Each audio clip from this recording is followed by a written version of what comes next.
Hello. Uh,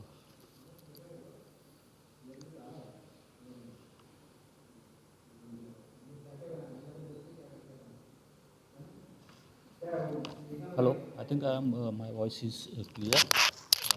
So, hello everybody. I am Manoj Patel from Department of E&TC, RCPIT Shirpur. I have been associated with this institute since last 20 years. Okay. Now we are going to see the subject that is known as universal human values. Okay, and we will start with the first unit in which we will see what are universal human values and why they are needed. So before starting the syllabus, let us see the vision and mission of our institute. The vision of the institute is to become a leading institute in technical education, fostering innovation, research, ethical values and sustainable development for better development of the society. Along with that, the mission of institute is to impart high quality technical education through innovative and interactive learning process and high quality globally recognized instructional programs. Second is fostering a collaborative science temper along student with ethical responsibility towards the society. And last one is preparing students from diverse backgrounds to have aptitude for employment, entrepreneurship and research with a spirit of professionalism. So and this is a vision of a department to produce a competent electronics and telecommunication engineers with a commitment to serve the society. So now we will start with this subject and we will start with the basic point needed to understand what is uh, human values and why they are needed. So, in order to understand this, first of all, you should know what is self exploration, and for that, we have to understand what is process of self exploration and how it goes. So, in order to define the process of self exploration, you can say that it is a process of dialogue between what you are and what you really want to be. What it is? It is the process of dialogue between what you are and what you really want to be. It is known as self exploration. Okay, so you can see self exploration. It is the process of finding out what is valuable for me by investigating within myself. By investigating within myself means, as we know, exploration means observing outside, that we are looking something outside. And self-exploration means observing inside. We are looking inside. Okay, that means we are searching for ourselves. What are our needs? What are our qualities? What are our desires, goals, aspirations? So this is and how we can achieve it. This is all self exploration. Okay, and self exploration means intentionally trying to understand yourself better, your thoughts, feelings, values, strengths, weaknesses, desires, and purpose in life. It is the process of looking inward, as we have seen. Self exploration means out observing inside. So, looking inward to desire who you truly are and why you think or behave in certain ways. Now, about self exploration, what are its contents? Okay, so the contents or what is self exploration made of, or how you can do the self exploration. For that, you have to find out for these two answers. We need to search these two things. First one is my desire, that is also known as your aspiration. You can call it as your goal, aim of life, or your objectives of life. Okay, desires you can say. And second one is program, my program. What is my program? That means how you can achieve your aspirations or goal. What is your program or plan for achieving your goals? Okay, it is also known as process to fulfill my aspirations. So the content of self exploration are my desire and my program. Okay, this is the most important point to be considered. Now, self-exploration, as we have seen, it is a process of finding out what is valuable or important for us by investigating within ourselves, and what is right for me, true for me, has to be judged within myself. Through this self-exploration, we get the value of ourselves. Okay. Now, you can see what are key aspects of self-exploration. So, understanding your thoughts and your emotions, noticing what you feel and why you feel it, and after that, identifying your values. That means discovering what really matters to you, recognizing strengths and weaknesses. Okay, this is most important part for us. That if you recognize your strength and your weaknesses, so that you can work on it and have or develop yourself, knowing what you are good at and what you need to improve. This is important for us, and exploring interests and passions. These are some key aspects of exploration.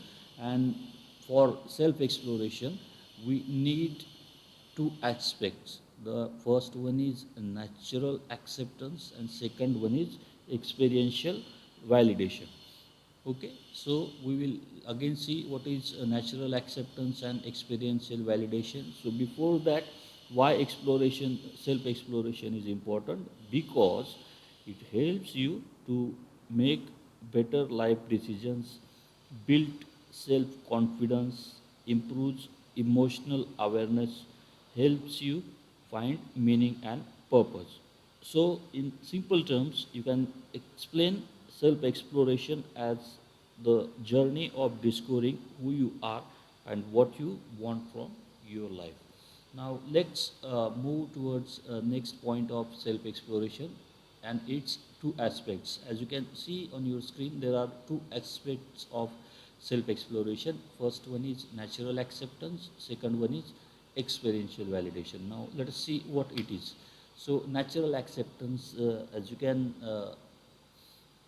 see, the word itself implies that natural acceptance means things which we accept naturally, or there is no hesitation in accepting the things that is known as natural acceptance. And we can also see that it is the process of seeing and observing everything attentively, and then using your inner conscious to get answer from it. Okay, so what is this natural acceptance? How you can understand what is natural acceptance, or what the things you can accept naturally? So, for in general practical example, natural acceptance. For example, suppose someone says that I am thirsty, then what he will do? Then the obvious or natural answer is he will drink some water. Okay, so it is. Natural acceptance, everybody is agreed with this thing. So like this, natural acceptance goes. Okay, and but how or what are the characteristics of natural acceptance? So first one is, as you can see, natural acceptance does not change with time and age. Second factor is it doesn't depend on the place. Okay, so where you are living on this world, in this earth, on this earth, it doesn't matter. Okay, natural acceptance is always true. It doesn't change with time, age. That means it is universal, you can say. Also, it does not depend on your beliefs and past conditionings. That means what are your past experiences. It doesn't depend on that, and it is always there with us. Okay, so this is natural acceptance. So next we will see the second aspect of self exploration, that is experiential validation. That is nothing but experiential validation means trying to as it says, experiential validation means try to check the things whether they are true or not. It is known as experiential validation. So these are two aspects of self exploration. That first one is natural acceptance, and experiential validation. That means to check whether the things that we have been told are true or valid or not. Okay. Now, next is basically what we are going to see in this subject after self-exploration is that what are human values. So, human values, as we know, can be defined as they are the values closely related with human life. No human life is possible without values, and human values are those universal concepts that drives of action which are found in all cultures, societies, time, and in all places where human beings take out their lives. So, what about basic human values? You can say that they are fundamental principles that guide how people think, behave, and interact with others. They shape moral choices, relationships, and society as a whole. So, how you can say, or what are some basic human values? For example, you can see honesty, respect, kindness, fairness, justice, uh, affection, care, gratitude. These all are human values. Okay, but most important thing, why these human value matters? Because they create peaceful societies. If you have human values, these human values, they will create peaceful societies.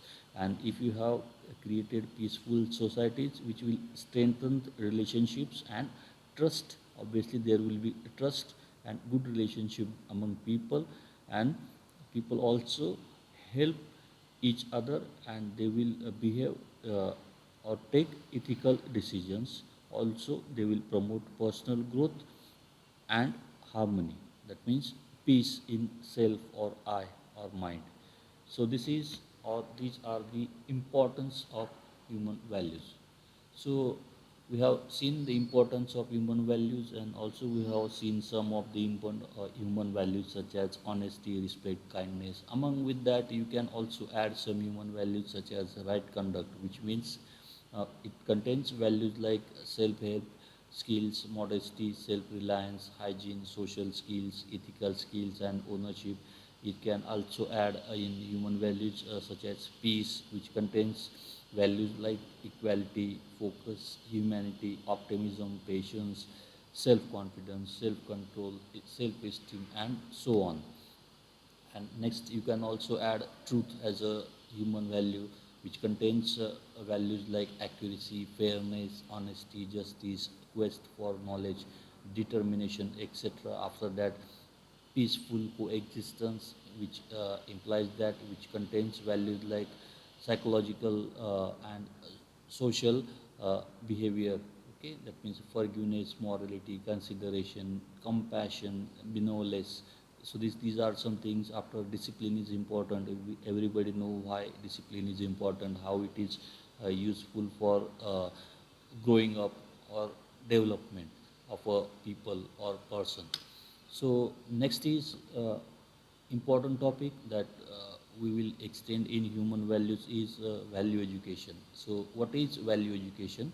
So as you can see, value education is something which add value to your life.